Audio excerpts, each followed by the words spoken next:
Hey, Chris Belote here with Innovative. Hope your 2025 is starting off strong.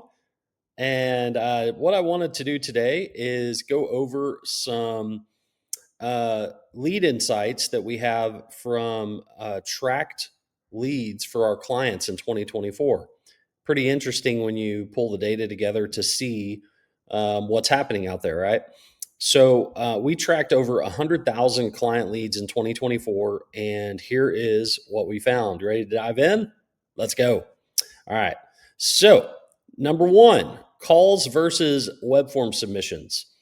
Of those 100,000 leads that we tracked in 2024, 78.4% were calls and 21.6% were web forms, people filling out a form on a website. This makes a lot of sense, right? We work with a lot of local service businesses. So people in their area looking for their service are more than likely going to call them, right? The next thing is answer rate for first time calls. Answered 56%, unanswered 44%. So, and I actually have a stat that I'll share here later on in this video that kind of ties in with this, and it's very close to what we saw here with this, right? Okay. Third one, call leads by source. So the number of calls that came from local SEO and maps was 75.86%. And then the other sources, paid ads, direct visits, etc., resulted in 24.14%. So quite a few calls, 3 out of 4 calls roughly, came from local SEO or local SEO map efforts. Web form leads by source, 48.22% from local SEO map efforts, 51.78 from other sources like paid ads. Okay, so these are the stats that I wanted to share. So when you look at this, like, what can we gather from this data? What is important looking at 2025 and beyond? If you're a local service business, right? So number one, make sure that you have someone that can answer the phone. And I know this sounds so simple, but this happens a lot where we not only track phone calls, they're recorded as well, and we have people on our team that listen to these calls to mark them qualified or not. And when we track these phone calls, it shows us if a call goes unanswered or if a call goes to voicemail. That's where that stat of the answer rate of 56% comes in, right? So, most of our clients' leads were phone calls, but only 56% were answered, right? There was a study done a number of years ago where they reached out to, I believe it was 10,000 small businesses, and the answer rate for when they called these small businesses was 60%. So very close to what we saw with our own clients just last year. So what are some action items here? What can we gather from this? Okay. The big thing here is have someone in your office answer the phone if you can't. So if you're at a customer site on a ladder doing a service call, et cetera, and you cannot get to your phone, have your significant other answer the phone. Have someone in your office answer your phone, right? So that way you can focus on the service call or the job that you're at, because this happens a lot, right? Well, hey, I was on a ladder. I can't answer the phone. I don't want to fall, or I'm working on a roof, or I'm in the middle of a project, et cetera. Okay, have your significant other answer. Have your if you have a receptionist in your office, have them answer. If you have a family business, have one of your kids answer, et cetera. Worst case, if you don't have any of those, look into virtual assistants. You could get a virtual or a call answering service. Abby.com is a really good call answering service. For virtual assistants, you can get virtual assistants. A lot of good ones come out of the Philippines. There is a website, onlinejobs.ph, where you can hire Filipino virtual assistants for very, very little money. Okay. The other thing here, and this, what I just mentioned could tie in with this, have a backup for the calls to ring to if you can't answer. So if you are the first person, or if you're the only person that your calls ring to and they go to voicemail, et cetera, have a call system. So if you're working with a marketing company, like our call tracking software allows you to do what's called a call flow. So you can have it ring you first and then someone else and then someone else. Or it can do a blast where it can ring you and two other people at the same time, or you and one other person at the same time. Whoever gets it, right? The big thing here, and it's so simple, just make sure you get the call, whether it's you or someone on your team. Because what I do as a consumer, if I call a company and they don't answer, I don't leave a voicemail. I call the next company. What if I called that next company? They answered. I like what they had to say. They had somebody come out within an hour. I've already committed to them. Well, it's over. Like I've already worked with them, right? So I can't stress this one enough. Figure out a way to get the phone answered, right? Um, yeah, this is kind of like what it looks like. So somebody calls in, have it route to you, someone on your team, et cetera. Either a call blast or it calls everybody at the same time, or maybe it calls your office person first and then you as a backup, or vice versa. Okay.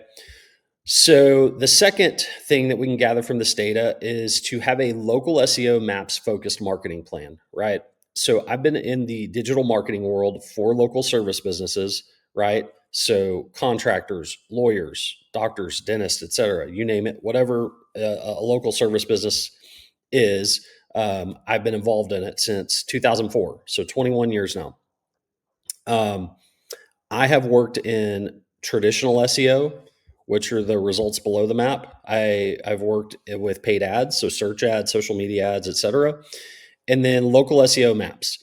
And I can tell you that local SEO maps generates the majority of the leads. And this is not a me being biased type thing, right?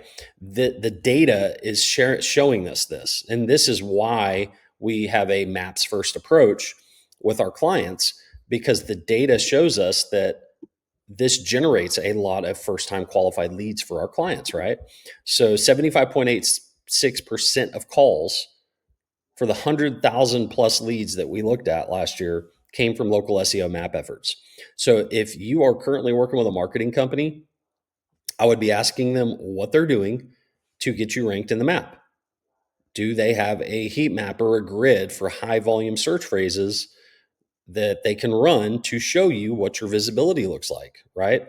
If they're not focusing on local SEO maps, I would highly recommend you find a company or individual or whatever to get this in place for your company. Because here's the thing: consumers are searching Google for a service, roof repair near me.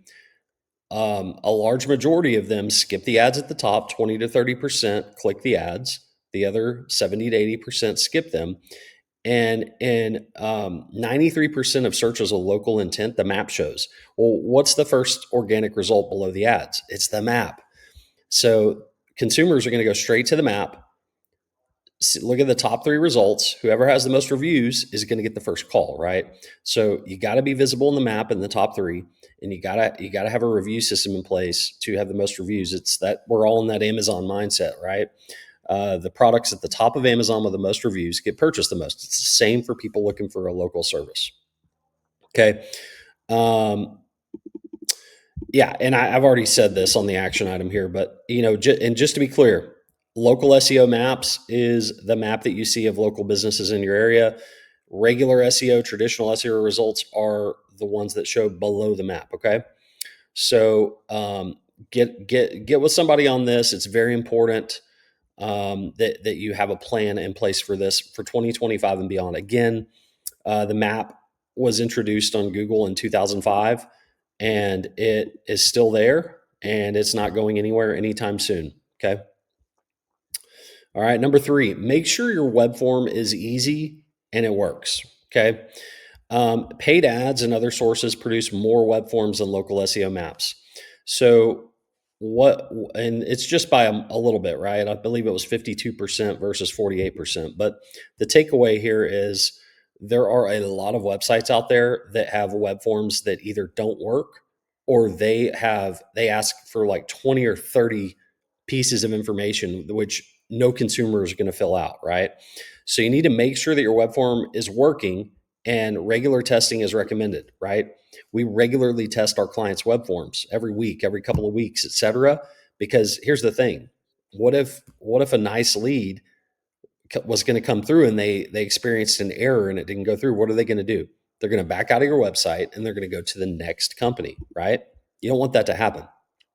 And then make it easy for people to fill out, right? You do not want them to have to feel like they're jumping through hoops to get in touch with your company. So, name, email, phone, and message field are enough. You do not need anything else.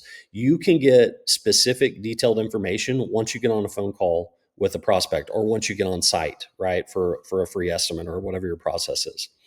Okay, guys, this is it. This is information I wanted to share from the 100,000 plus calls that we tracked for our clients in 2024. So again, what we can gather from this data: make sure that you have someone that can answer the phone, right? Have a local SEO maps focused marketing plan, and make sure your web form on your website is easy and it works. Okay. If you have questions or would like to see more videos like this, comment below this video and we'll be glad to make it. All right. Hope you guys have a great 2025. We'll talk soon.